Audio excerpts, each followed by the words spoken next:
And let's start with the NFL and yesterday, Monday Night Football. The Steelers beat the Colts in Indianapolis. And, so much ballyhoo and stuff was made about Jeff Saturday getting a job. A lot of former players, Aaron, are rooting him on because they want to skip the line too. They don't want to put in the work that all these other coaches have. And that's the issue I have. I don't have a personal issue with Jeff Saturday. I think anybody would take a job, whether they were qualified for it or not, a dream job, right? If they were offered it to you, hey, Rob, you want to be mayor of Los Angeles? Yeah, I think I would take that job. I don't know what I'm doing. But last night, we saw late in the game, he didn't handle the clock right? He didn't take the timeouts. He had 3 timeouts. It's a one-score game, and reporters, you know this, Aaron, reporters are going to call you out. Sure. They don't care. They're going to call you out and ask you to explain yourself and tell us why you did what you did. And, of course, Jeff Saturday who, of course, was in the media working for ESPN just a couple weeks ago, right, and now is coaching. And, of course, he pushed back at the press conference, right? Him and Harn or whatever. And then today, guess what? Oh, Rob no. G, do we have sound? Or no? No. We do have sound. Here we go, Aaron. Today, he changed his tune. Obviously, just still disappointed about last night, execution and turn the ball over, things that we got to do better in both areas really to win. But looking back, obviously, there's always things everybody wants to do, plays they want back. I wish I had that third down back. In all honesty, wish I'd have used a timeout. Just looking at it on film, looked at it last night again, looked at it this morning again, and from a time perspective, I felt good, but you could tell we were in disarray. I just didn't have a great feel. Looking back, it's a learning experience. That one's the one that's going to stick with me. It's not a learning experience, Aaron, in the NFL. You're supposed to have already, I'm not saying that you can't make mistakes, but on a professional level, this is why there's an issue. This is why nobody else has ever been afforded this opportunity. Nobody.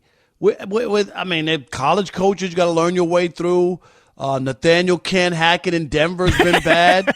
You know what I mean? I haven't heard that one, yeah. Yeah, but come on, Aaron. This is why you can't do it. You can't. And for all the people who went crazy, you remember when he won his first game, they were ranting and raving. Oh, look how easy. He just came off the street and he won an NFL game as head coach. Then week 2, they had a 13-point lead, 13-3, I think, over Philadelphia at home. They lost that game, and now they lose to the bad Steelers, at home. So here we go. Where are you on this, and are you surprised that Jeff Saturday owned up to this? Well, a couple things. One, I'm kind of with you, is that, I've never really fundamentally had a problem with him getting the job because it's clear that he has some kind of relationship that's beyond, just, former player, whatever, with Irsay, with Jim Irsay. And so there's that element of it. But at the same time, what I would say is, while I personally kind of have no issue with it, what I think we all realize is that he is under a bigger microscope than most people, especially interim head coaches, this late in the season, etc. And so when you don't have that experience, when people are already questioning whether you're qualified for the job, and frankly, he isn't qualified, he did just happen to get the job because of who he knows, not what he knows, you're going to be under that much more of a microscope. And so I think some of it falls on him, some of it falls on the assistant coaches that obviously he inherited from the previous coaching staff. But at the end of the day, I think, look, I'm not mad that he got the job, but you're under that much more of a microscope, and when you're under that much more of a microscope, we are going to scrutinize and we are going to criticize, and he obviously had far from his best moment late last night in the game. And then to answer your question, I am a little surprised that he owned up to it. I think that's a good thing. I also find it very strange that he wasn't willing to acknowledge it last night, but all of a sudden he slept on it, and all of a sudden it feels differently. I'm sure he heard a lot of criticism, Sure. You know what I mean, all over. And then all of a sudden you decide, oh, maybe I did screw that up. And I don't know if coaches kill me with this. Aaron, you don't get to take those home with you, those timeouts. I just don't. What are you holding on to them for? Like, stop the clock. You need to stop the clock if you can when time is running out. fundamentally, I'm going to admit, I do have, yes, he's not only do I have a problem with him not being qualified for the job, okay? People get jobs all the time. But jumping over other people bothers me. And the idea, I'm not so sure that other coaches who don't look like Jeff Saturday, can I say it that way, are going to get that opportunity.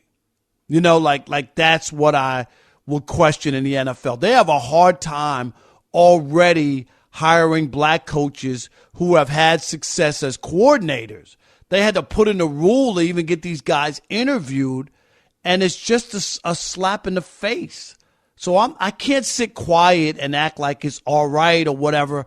The league has such a checkered past about hiring minorities and giving people equal opportunity. And oftentimes in the NFL, I mean, I really feel like I think I always look at it this way and ask people who question about the hiring. I said, could you imagine if in the NHL where there's, I don't know, 3% black players, right? Sure. And 70 and 80% of the coaches, right, were black, and the league was 97% white. Would people not look at that and go, what is that? Yeah. No, they would. 100%. And that's why I think the Jeff Saturday thing bothered me as much as it did, because it's unqualified. And there are just so many guys who are looking for their opportunity. And everybody told, oh, well, first it was, you got to be assistant coach.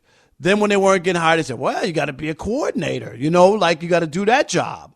Oh, okay. In baseball, Aaron, you got to be a third base coach. You know what I mean? Like sure. You got to all these steps. When you get to a third base coach, the next step is in the dugout as a manager.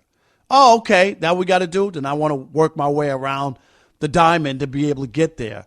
And in Jeff Saturday's case, we're the people ballyhooing and supporting him and rallying him. Like the Colts were supposed to be a good team. There's a reason they fired their coach, because they weren't a good team. And people got euphoric over one win. It's bigger than that. And if you think people can walk in off the street and coach a team to the playoffs or make a team good like that, I think people are in for a rude awakening. I think there's more. They got to have more respect to coaching. I think there's just more respect to the guys that are already on staff. I mean, that's the part that stands out to me. Is it's not just that he's never been a coach at any level in the NFL or in college. It's that there were guys putting in 18-hour days in that building under the previous coaching staff. And so I get the frustration, and it's interesting because I actually heard the guys on the Up on Game show, LeVar, TJ, and Plax talking about this, is that, I don't know if it was intentional or not, but you mentioned the Rooney Rule and why it's in place and all of the right. Unfortunate, background on that. But those guys brought up the point that because this guy was hired midseason, you get to skip the Rooney Rule on top of everything else. So you're not only bringing in somebody from outside the facility, you're not only bringing in, let's be honest, a guy that doesn't look like, he looks more like the traditional candidate than maybe some guys that deserve an opportunity. Exactly. But now you sidestep the whole process to get everyone an equal opportunity in this. And so I want to give credit to those guys because I heard him say it. I thought it was a great point, and I understand the minority candidates, that have been working. I understand, minority candidates. I understand the people on that staff that are looking at that guy funny, like, wait a second now. I've been in this building since July, putting in 18-hour days, and you walk in and you're telling me what to do. Right. And Reggie Wayne is on the staff. Played with Jeff Saturday. Reggie Wayne is one of the coaches. B, he's a legendary Colts player, played in more games, Aaron, than any other Colt, right? Reggie Wayne. Plus, he won a Super Bowl for that team. He's the mirror of Jeff Saturday. He is. They're both the same. Except for he was already on the coaching staff. I was going to say, they're not the same. He was in the building. He's been doing it. He's been with the team since, I don't know how many years he's been with the team specifically in a coaching capacity, but he's not the same as Jeff Saturday. He is much more qualified. He was much more qualified to take over as an intern 3-4 weeks ago than Jeff Saturday was. No doubt.